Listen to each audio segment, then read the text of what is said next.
সেটা হচ্ছে হোলি খেলায় রাইকিশোরীর কাছে প্রাণগোবিন্দ হেরে যাওয়ার পর তার সখীরা তাকে ব্যঙ্গ করে বলছেন, হে দেহে হে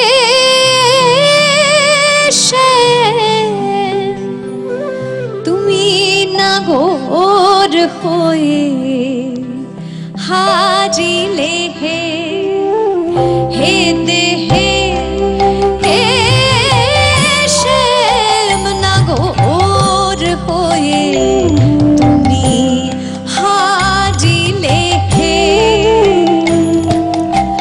ছি ছি আমরা লাজে মরে যাই, ছি ছি ছি আমরা লাজে মরে যাই, গোয়ালিনীর শোনে তুমি হেরে গেলে কানাই, ছি ছি ছি আমরা লাজে মরে যাই, ছি ছি আমরা লাজে মরে যাই।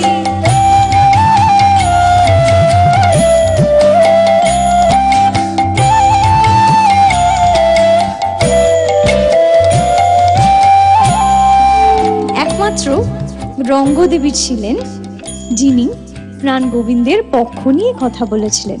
তিনি বললেন, তুমি আর খেলো না হে শ্যাম, এরা বলে কয়ে খেলায় তোমায় আবার হারায় দেবে।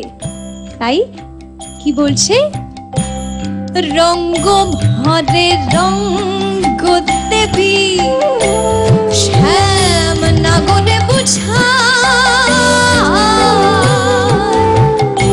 তুমি যেন ওদের কথায় আর কান দিও না, ওদের কথায় আর কান দিও না, বলে কয়ে খেলায় হারায় দেবে, তুমি যেন আর ভাগু খেলো না হরি, আবার তুমি যাবে হারি, আর ভাগু খেলো না হরি।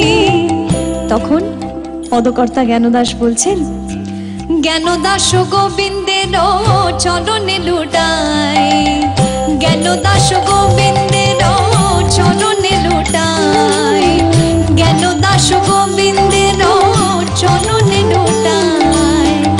যেহেতু রায়ধনী জয়ী হয়েছেন তাই জয় জয়কার রায়ধনী, জয় জয় রাধে গোবিন্দ, রাধে গোবিন্দ, রাধে গোবিন্দ, রাধে গোবিন্দ, প্রেমানন্দে বল সবে রাধে গোবিন্দ, প্রেমানন্দে বল সবে রাধে গোবিন্দ।